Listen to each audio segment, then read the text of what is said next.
Hello again, and welcome back to the Drawhunter World Cup Edition. I'm your charming host, Kevin Cleary, and this is the only football gambling podcast where, on a normal day, we don't pick any winners.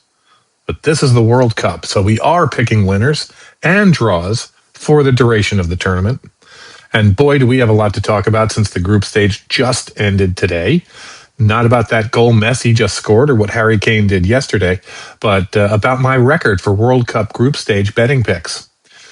47 and 25, and that includes 11 correct draw picks, which is 65.3% for those of you without a calculator right now. Pardon me while I pat myself on the back for a great start to this tournament. And the internet is forever, so the proof will always be there online in those episodes. There were 20 draws out of the 72 matches played in the group stage. That's 28% of all matches ending in a draw. I looked back and counted them up, and I picked 22 matches to end in a draw in the group stage. So my 11 correct draw picks gave me a 50% draw hunting average for that stage, so I'm pretty proud of that too. After all, I am the draw hunter, so usually I don't talk about the games where I think a team will win, but for the World Cup, I'm running down each and every game and making a pick. At this point in my opening, I normally talk about how 25 to 30% of all pro games end in a draw, but the World Cup group stage just proved it for me. So, because looking at the games is a valuable handicapping tool through this perspective, because betting on sports is about gathering as much useful information as possible so you can make the correct decision. If you like what you hear today, please subscribe, give us a like, leave a nice review for our show. You can do it at Apple, Spotify, Amazon, iHeartRadio. Tell a friend, pass us along. If you have any questions or comments, email us at drawhunterpodcast@gmail.com. Let's talk about our winners and losers from the last episode, other than what we just talked about right there, because we have some great game results. First up, actually the best news, and I almost should have led the whole show with this one, but we hit our Lucy, our weekly house parlay wager from last episode. It was a 3-leg parlay or accumulator bet. We had Egypt versus Iran, a draw at plus 175. Cape Verde versus Saudi Arabia draw, plus 230. I'm very proud of all my Cape Verde picks this time. Colombia versus Portugal. Very proud of that game that just happened today being Saturday. The draw was plus 260 in that game. That was a great pick. That parlay paid 31 to 1. Yay. I hope you bet it. I hope the real life Lucy bet it. If you're a new listener, I named our weekly parlay wager after one of our listeners who likes those types of bets. And that's one of the reasons why I started doing that on a weekly basis, making those picks in a parlay wager. But tell all your friends about us. Come on, we're hitting 31 to 1 shots here now. The knockout round of 32 gets underway right now. So it's win or go home. There's no being satisfied with a draw, because now the draws will not stop at 90 minutes. The draws will continue. If a game is tied at the end of regulation, there will be extra time, an extra period, a whole extra period. And if they're still tied, then we go to penalty kicks to settle the game.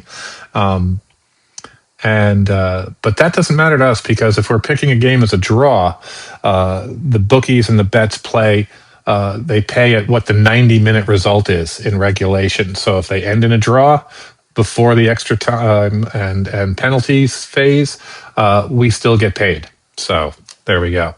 As we begin the knockout round, though, I thought we should look back at my predictions from the 3 World Cup preview episodes, where I ran down every group and team and predicted who would win each and every group in first and second place, because handicapping is about accountability after all. In Group A, I picked Mexico to win, and I picked Czechia to come in second, and they were actually eliminated from the entire tournament after the group stage. Kind of embarrassing, but there you go. South Africa was second there instead. Group B, I picked Switzerland first and Canada second, and that's what happened. Group C, Brazil and Morocco first and second, and that's what happened. In the United States, in Group D, I picked the United States and Turkey to come in second, but they were eliminated. And that's the last time I'm going to get to say that word. Australia was second there instead. In Group E, I picked Germany. And then I picked Ecuador to come in second. The Ivory Coast was come in second, but Ecuador got to move on in a third place position. The Netherlands and Japan were my picks for Group F, and they came in that order. Group G, Belgium and Egypt came in that order. Group H, I'm especially proud of because Spain was the favorite, but I picked Cape Verde to come in second in the group, and I'm super proud of this pick. They were a big underdog coming into this tournament, and unfortunately, it doesn't look good for them in the knockout rounds, but we'll be talking about that in a couple of minutes. Group I picked France and Senegal. Norway was second instead, but Senegal gets to move on in a third place position. Group J, Argentina and Austria, had them in that order. Group K had Portugal and Colombia, but I had them in that order, and they came in Colombia, Portugal. How embarrassing. Group L, I had England and Croatia in that order also. 18 out of 24 teams finished exactly in the position I said they would. That's 75%. 2 teams reversed their spots from what I said to win the group, so 83%. And 2 teams finished in third place, but still moved on instead of second place, 88% total. Then 2 teams that I picked were eliminated from the competition, but 22 of 24 teams I picked advanced into the knockout round, and that's a 91.66% rate there. Enough accountability. Now let's get into the picks for the knockout round of 32 at the World Cup. These World Cup games take place this Monday through Friday, June 29th through July 3rd, 2026. We picked the first round of this game in our last episode because it'll be played on Sunday, the day that this podcast will get released. And that pick was South Africa versus Canada, and our pick in that game is Canada to win in 90 minutes. You want all the reasons, then go back to that last episode and listen to the last 6 minutes. We don't have time to do that again today. We have a lot of games to get to because we're doing the entire knockout round of 32 in this episode. All 16 games, starting right now.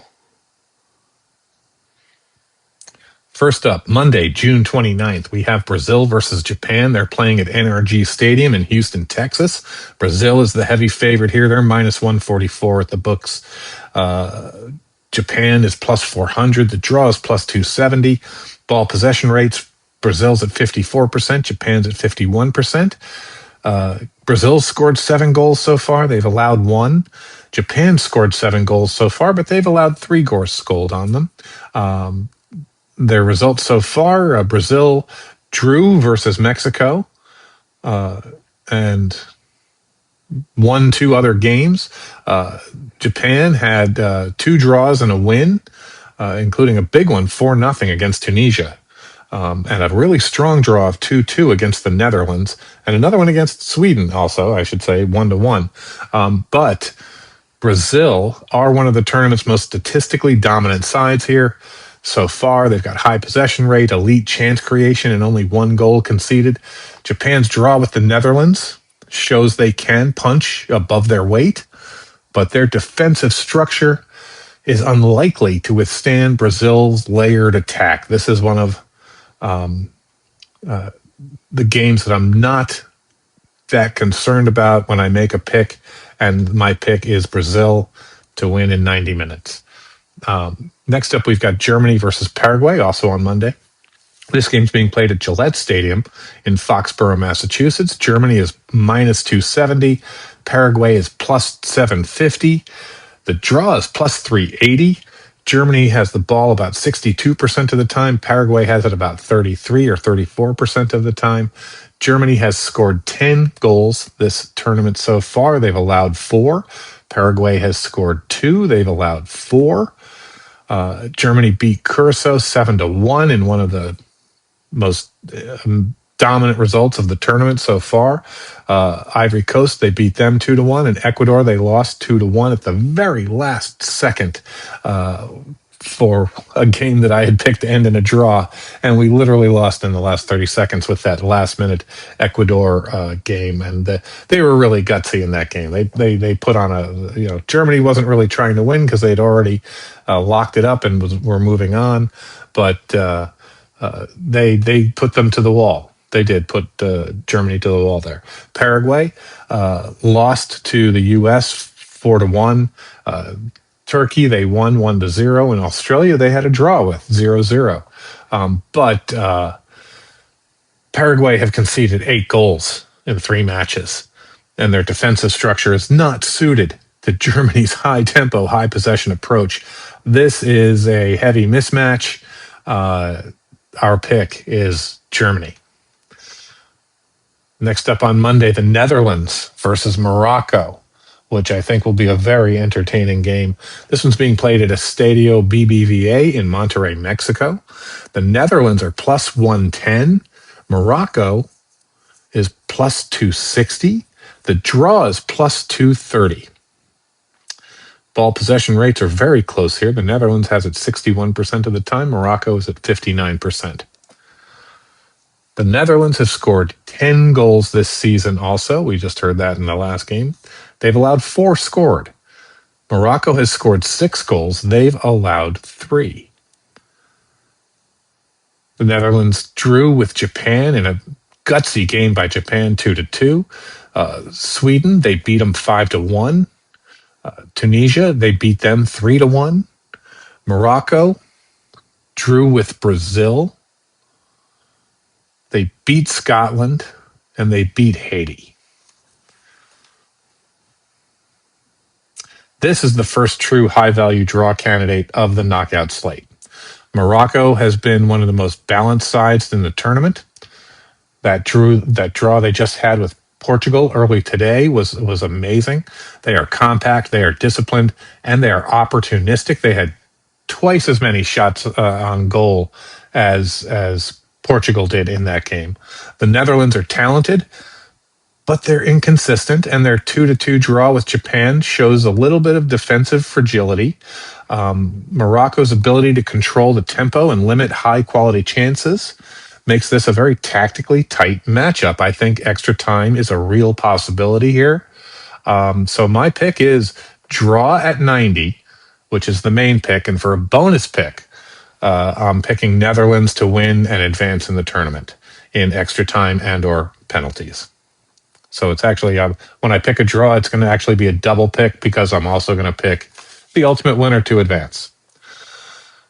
Okay, next up on Tuesday, that's all the Monday action. That's going to be fun. Tuesday action, we've got the Ivory Coast versus Norway.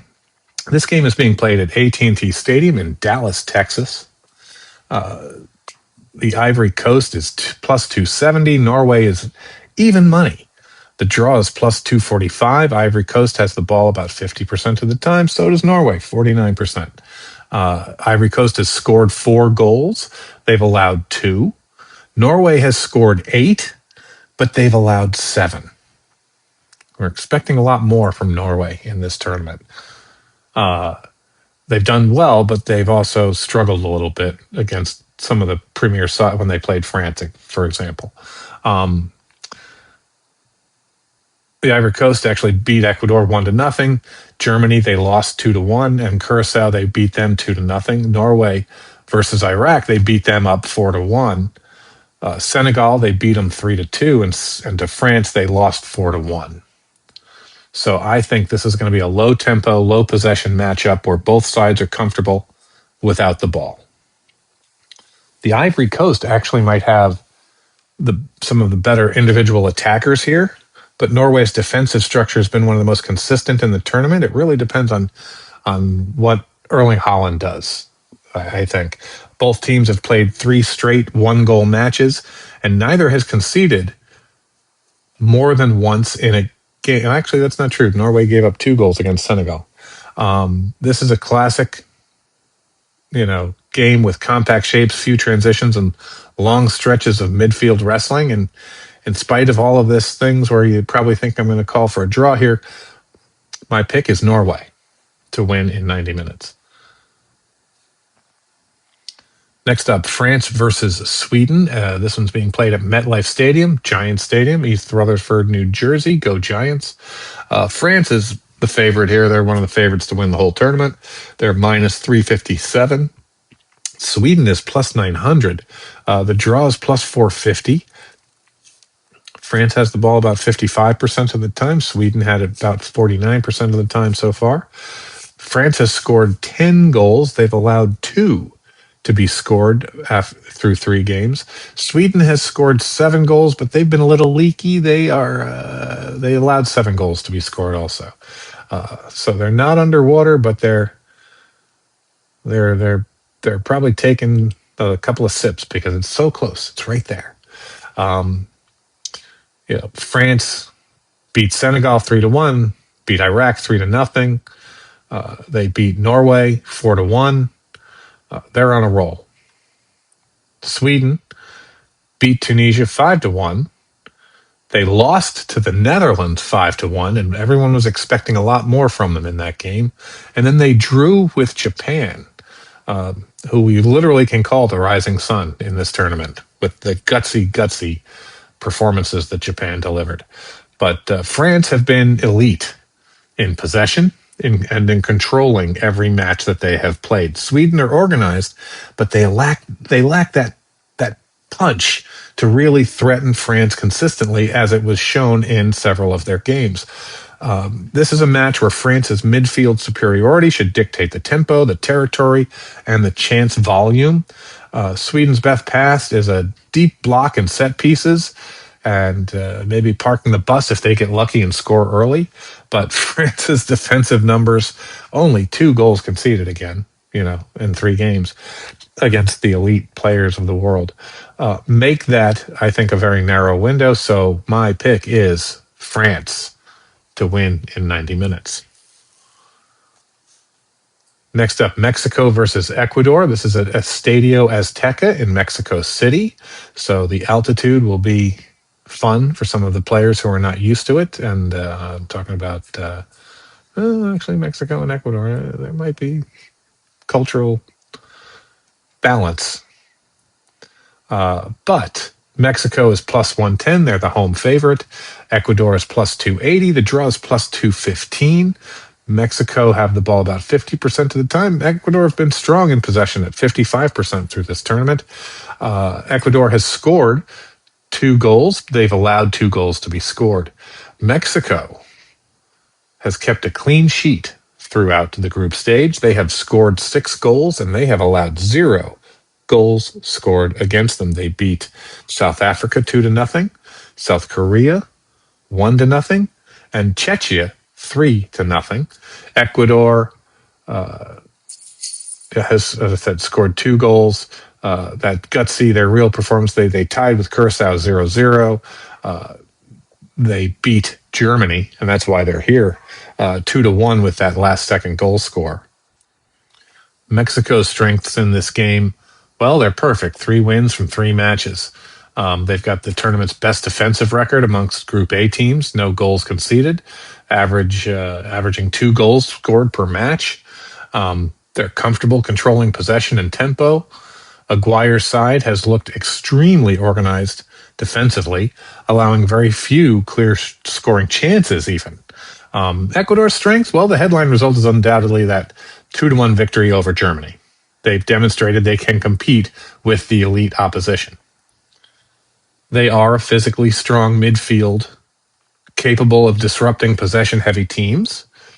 They're dangerous on set pieces and in transition through Gonzalo Plata and Ener Valencia. Confidence is much higher after qualifying with the Germany win, I think, for Ecuador. But I think Mexico will likely dominate possession, forcing Ecuador into a compact defensive block. Mexico's biggest advantage is its defensive discipline here, and our pick is Mexico in 90 minutes. Next up, we have England versus the Democratic Republic of the Congo. This one's being played at Mercedes-Benz Stadium in Atlanta, Georgia. England is minus 325. They're the favorite. Congo is plus 900. The draw is plus 400.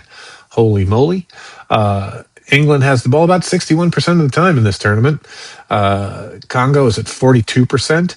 England has scored 6 goals. They've allowed 2. Congo has scored 4 goals. They've allowed 3.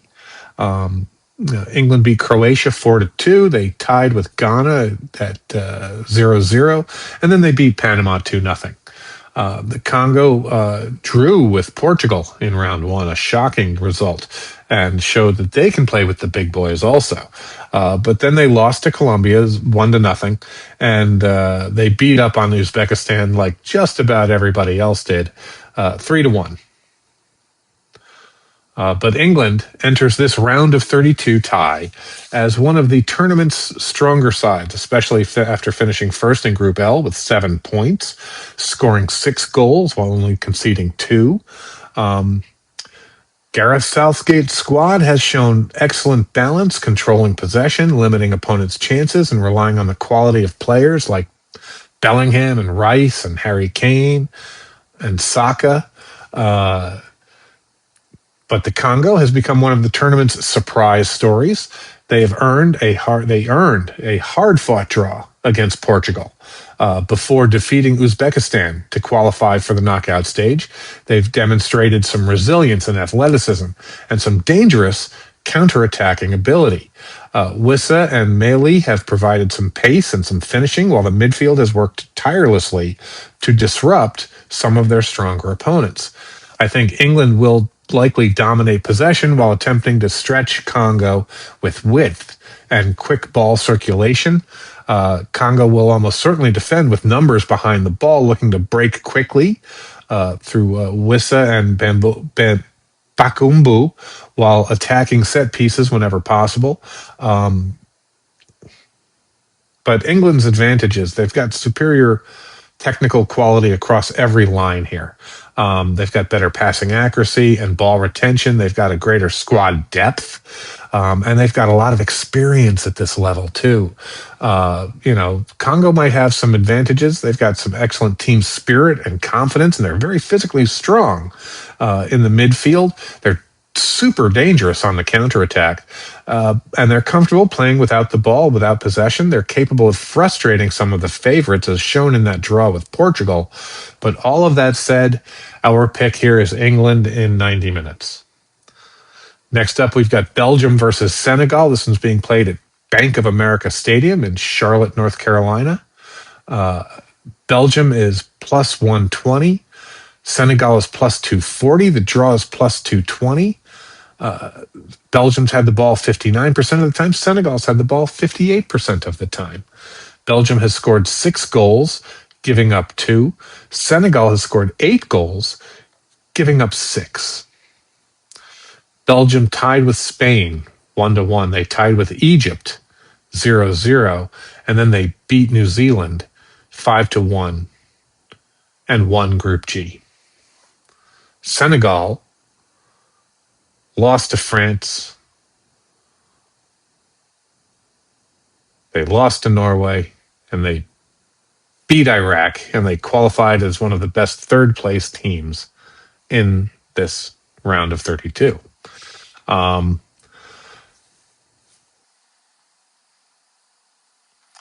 I think this projects as one of the most evenly matched round of 32 fixtures, with Belgium really only a modest favorite here. This is one of the more difficult round of 32 matches to handicap also, because both of these teams are arriving with dramatically different paths. Belgium looked shaky in its first 2 matches, drawing with Spain and Egypt. However, the Red Devils exploded offensively against New Zealand, winning 5-1 and securing first place in Group G. De Bruyne, Lukaku came in and scored a goal a minute later. I mean, so that was, and Troussard, they appear to be finding form late in the tournament and getting better as they go, which is good. I mean, that's the right time. You want to you don't want to peak out too early, obviously. But Senegal's tournament has been much more volatile.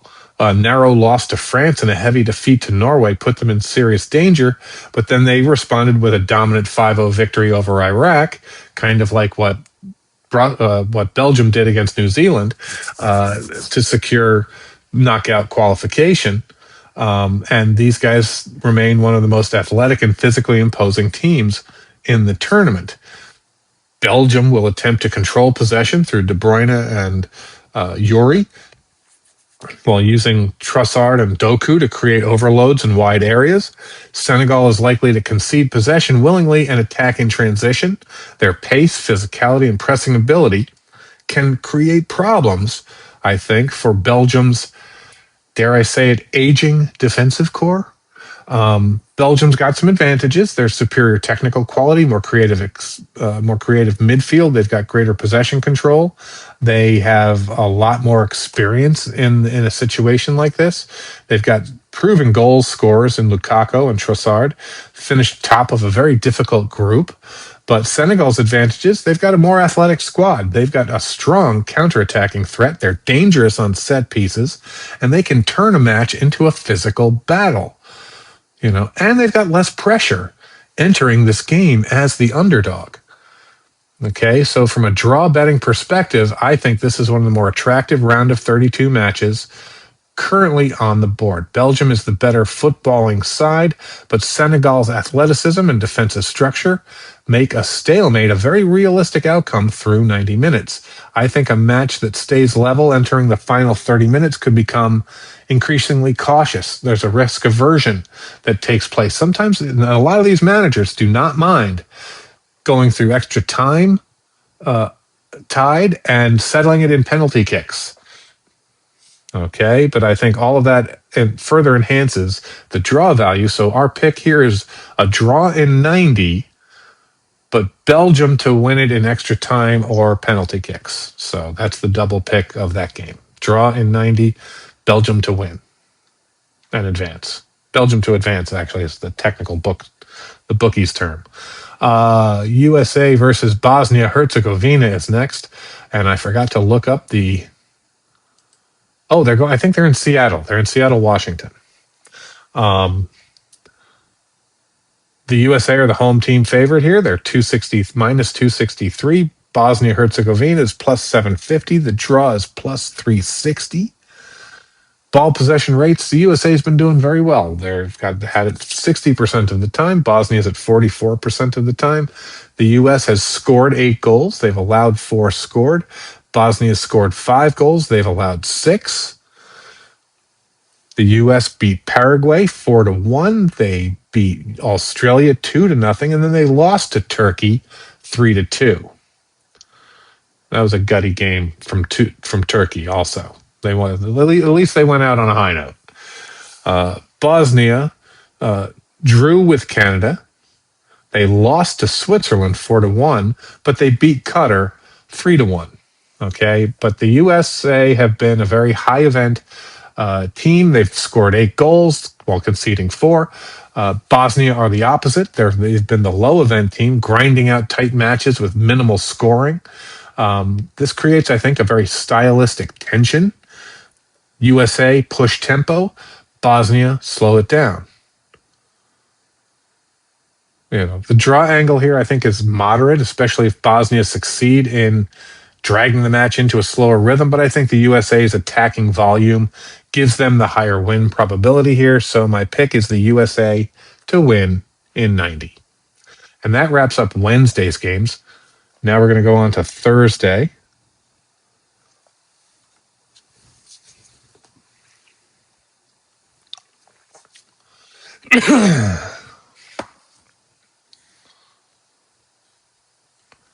Sorry for that. I thought I hit the pause button while I took a sip of water. Thursday, we've got Spain versus Austria. The location of this game is SoFi Stadium, right down the road in Inglewood or Los Angeles, California, from me up here in Ventura. The betting odds, well, we've got Spain as a heavy favorite here. They're still one of the favorites to win the whole tournament. Minus 290. Austria is plus 950. The draw is plus 360. Spain has the ball 69% of the time. Austria, they've been 48%. Spain has scored 5 goals, but they've got a clean sheet. They've allowed 0 to be scored. Austria has scored 6 goals, which is great, but they have allowed 6 goals to be scored also. Of course, they're here, and that's all that matters. Spain drew with Cape Verde in a gutty performance by Cape Verde that I also called as a draw, if you go back and listen to those episodes. Spain beat Saudi Arabia 4-0, and then they beat Uruguay 1-0. Austria beat Jordan 3-1. They lost to Argentina 2-0, and then they drew with Algeria just a little while ago 3-3 in a gutty, amazing game where 2 goals were scored in the final minute of stoppage time. Amazing, gutty game from both of those both of those teams, rather, Austria and Algeria. Spain, well, they enter this round as one of the strongest teams in the tournament, okay? Luis de la Fuente's side has dominated possession in every group match. They've conceded only 0 goals. Okay, so what are you going to do? They've looked extremely comfortable controlling the tempo. Their midfield continues to dictate games while their defensive structure has allowed very few chances. But Austria deserve credit for surviving a very difficult Group J and remain unbeaten. They've got an aggressive pressing system that creates opportunities, especially in that last game that we just saw. But Austria has also shown defensive vulnerability, especially in that last game that we just saw, particularly in transition. That dramatic 3-3 draw against Algeria that I keep referring to exposed some issues. Defending crosses and some late game organization, they kind of developed into chaos there. Spain may have some injuries, Pino and Williams, some key wingers out, reducing some attacking explosiveness on the flanks, but their depth remains among the best in the tournament. Austria will defend deep and attempt to frustrate Spain before looking for the counterattacks. Look, Spain are the very deserved heavy favorites. Austria are organized and resilient, but I think over 90 minutes, Spain's control of possession, their defensive consistency, and their superior technical quality should produce enough chances to secure progression. And our pick is Spain. I could see a 1-0 or a 2-0 Spain victory as like one of the really more likely outcomes of this game. So our pick is Spain in 90. Next up, we've got Portugal versus Croatia. And boy, what a great game this is going to be for the people at BMO Field BMO Field in Toronto, Canada. Betting odds are even money on Portugal. Croatia is plus 300, which is actually a really great price for them, considering they're never out of any game that they're in. The draw is plus 225. Portugal, they've got the ball 62% of the time. Croatia's at 53% of the time. Portugal has scored 6 goals. They've allowed 1. Croatia scored 5 goals. They've allowed 5. And that 1 goal that Portugal allowed was against the Congo, and they had a draw with them. They had a draw with Colombia, 0-0, and then they beat the heck out of Uzbekistan, 5-0. Croatia lost to England 4-2. They beat Panama 1-0, and they beat Ghana 2-1. So, but Portugal enters this round of 32 unbeaten after navigating a very difficult Group K, where they came in second. And while the opening draw against Congo was disappointing, especially for me because I picked them to win that game, they responded. And I always hate it when there's a draw that I didn't pick. More than anything, I hated losing the game, but I also hated more that there was a draw that I didn't pick, and that happened with Spain, Portugal, and Brazil in match day 1, and those 3 games drove me nuts, and I'm still thinking about them. But they responded. Portugal did, with a very emphatic 5-0 victory over Uzbekistan before grinding out a very disciplined 0-0 draw against Colombia earlier today to secure the second place in the group. Portugal has conceded just 1 goal in 3 matches, highlighting a very organized defense. Diego Costa and an experienced midfield that controls the tempo well. Croatia recovered impressively after a very difficult opening 4-2 defeat to England.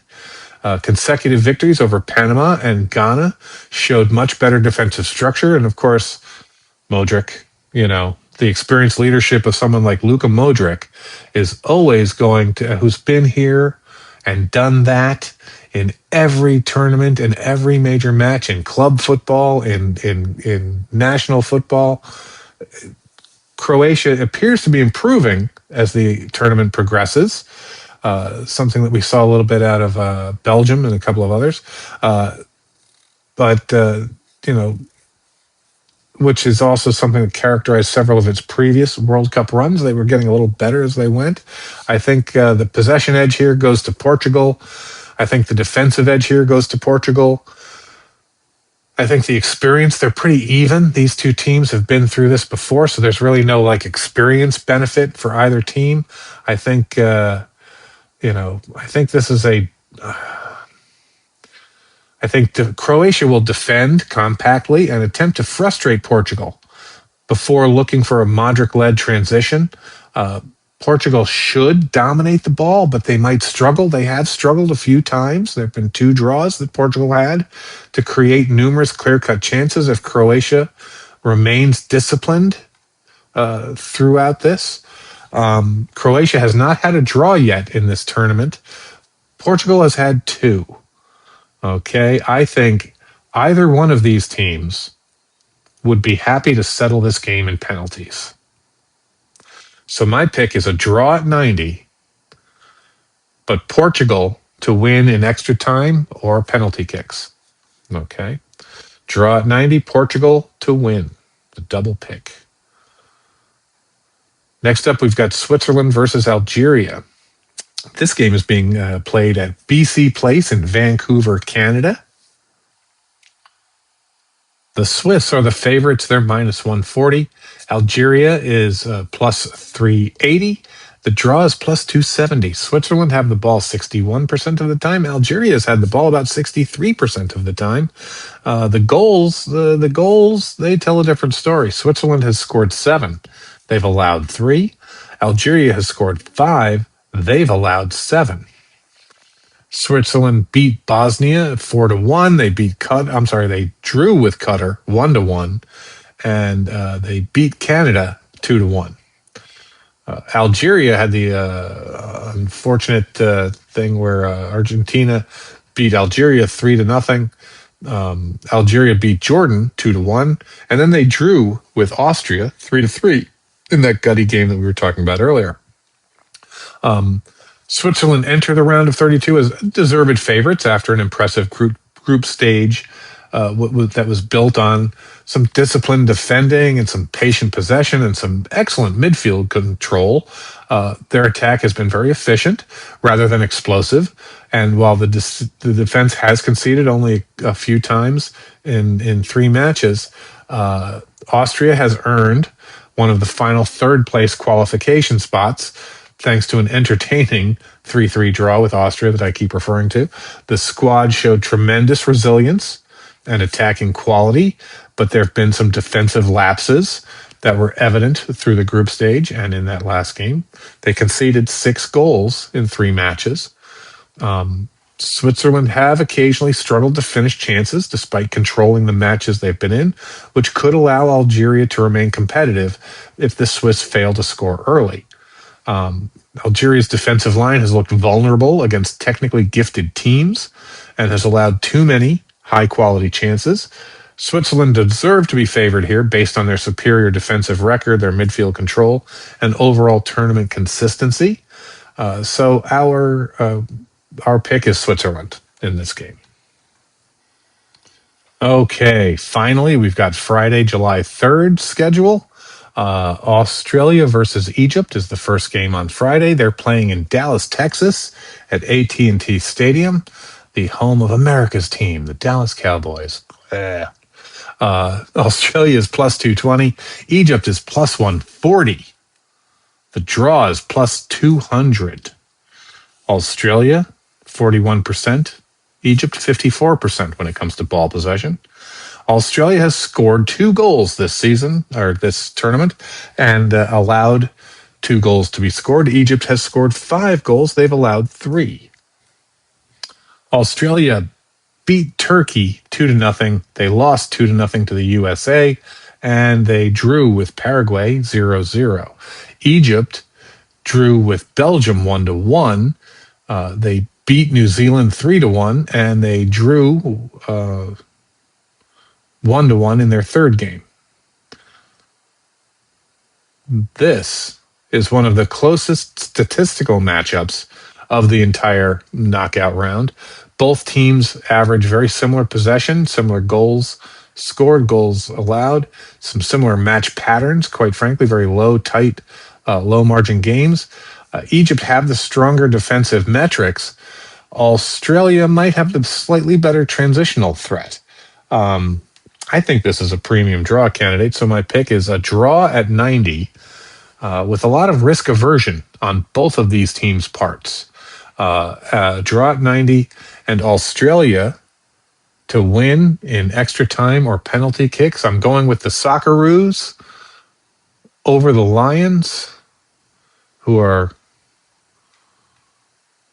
a little bit favored, a little more favored than Australia in this one. But I'm going with Australia to win in extra time or penalties, and there to be a draw at 90. Double pick on that game. Next up, we've got Argentina versus Cape Verde. This one's being played at Hard Rock Stadium in Miami, Florida. Argentina is minus 588 on the opening line for that game, and Cape Verde is plus 1,500.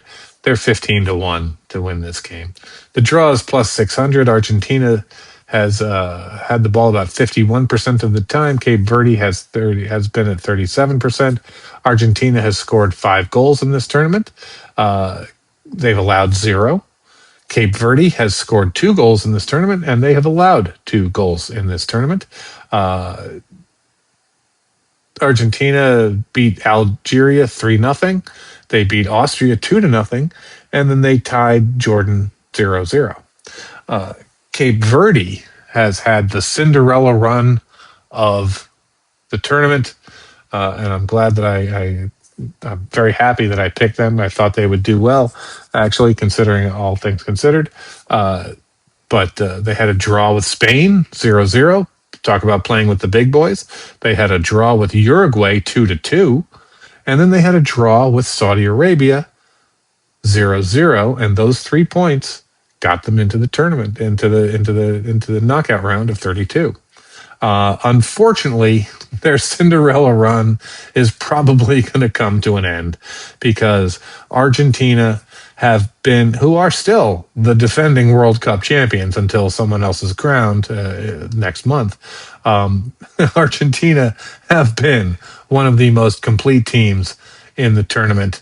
High possession rates, elite defensive numbers, consistent scoring. Cape Verde have been a great story, almost a fairy tale. But their possession and defensive metrics are not built to withstand Argentina's pressure. And like all fairy tales, ultimately they must come to an end. And our pick in this game is Argentina in 90. But we wish Cape Verde well, and congratulations to everything that they've accomplished along the way. It's been a great run, quite frankly. Also, they didn't make this. They didn't make the knockout round, but props should be given to the country of Iran and their soccer team for 3 draws out of the 3 matches they had to undergo. Probably an extra 10 hours of total travel time each day. As much as 5 or 6 hours extra travel time each day for each match day that they played in. Amazingly difficult conditions. FIFA's scheduling, knowing the issues between the 2 countries and scheduling all of their games in America instead of them in Canada or Mexico was ridiculous, borderline rigging the system. So there we go. Rant over. Colombia versus Ghana is up next, and they're playing in Arrowhead Stadium, Kansas City, Missouri. Go Chiefs. Hey, I'm wearing my Chiefs hoodie right now, as a matter of fact. Betting odds, well, Colombia is minus 120. Ghana is plus 360. The draw is plus 235. Colombia is strong. They have the ball about 60% of the time. Ghana's been at 35% of the time, but I guess they've done okay with it since they're here. Colombia has scored 4 goals. They've allowed 1 in 3 games. Ghana has scored 2 goals in 3 games, and they've allowed 2 goals to be scored. Colombia beat Uzbekistan 3-0. They beat the Congo 1-0, and then they had a hard-fought draw against Portugal, where boy, they had so many shots on goal. There were a couple of those things where it was like, how did that ball not go in the goal? Ghana beat Panama. They had a very hard fought draw against, talk about playing against the big boys with England 0-0. And then they lost to Croatia 2-1. Colombia has quietly become one of the tournament's most efficient teams. Through 3 group matches, they remain undefeated, demonstrating excellent defensive organization while creating quality chances through Diaz, Rodriguez, and Arias. Their midfield has controlled matches with patient possession and disciplined pressing rather than overwhelming attacking numbers. Defensively, Colombia has been one of the strongest sides entering the round of 32. They've allowed only 1 goal in 3 matches. Their center backs have allowed very few high quality scoring opportunities, and goalkeeper Vargas has rarely been seriously tested, quite frankly. Ghana deserves significant credit, though, for advancing from a very difficult group. A disciplined victory over Panama and an impressive scoreless draw against England highlighted their defensive resilience. I think their 2-1 loss to Croatia, though, exposed some occasional problems defending, some sustained possession and quick combinations, especially in the penalty area. Which is where Colombia excels and which is where they want to live. Okay, but Colombia's unbeaten record, their perfect defensive mark, and their superior midfield control makes them the deserving favorites here. Ghana has enough athleticism and discipline to keep the match competitive for long stretches, but creating chances against Colombia's defense will probably be a very difficult task to accomplish for them. Our pick is Colombia. And there you go. We made it through all 16 games. Now let's talk about parlays and accumulator bets because, hey, we just won last episode's, right? 31-1. This week's Lucy, our weekly house parlay wager, has 3 matches in it. We've got, because I'm the Drawhunter, I'm going to stick to because some of the favorites, they're not worthy of putting even into a parlay sometimes. But I'm sticking with the draw picks as we go forward through when I have enough of them anyway. We've got Netherlands versus Morocco. That draw is plus 230. We've got Australia versus Egypt. That draw is plus 200.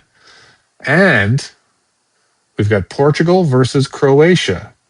That draw at 90 is plus 225. And they just came through for me today on a draw that I called on, so why not again, right? A $1 bet on that 3-leg parlay returns $31.66 according to the payout field on the betting app in front of me right now. 31-1 odds. That's a familiar number, and that's our Lucy for this week. And that's it for this special World Cup episode of The Drawhunter. We will see you next time. I'm still your charming host, Kevin Cleary. New episodes, well, they normally drop twice a week. Mondays for all the midweek action, Thursdays for the weekend slate. But this episode is going to serve us right up through Friday when we'll figure out what's happening next. Once again, please subscribe, give us a like or a nice review for our show at Apple Podcasts, Spotify, Amazon, iHeartRadio, or wherever you found your podcast today. If you have questions, comments, email us at drawhunterpodcast@gmail.com. From the entire Drawhunter team, thank you for listening, and remember, there's no stopping it. Draws happen, especially at the World Cup. Gambling involves risk. Please gamble responsibly. This show is for informational and entertainment purposes only. No guarantees are made regarding results or financial gain. If you or someone you know has a gambling problem, call 1-800-GAMBLER or visit ncpgambling.org. You must be of legal age to participate in gambling activities. Check your local laws and regulations before placing any bets. This podcast was made by humans. Accept no substitutes.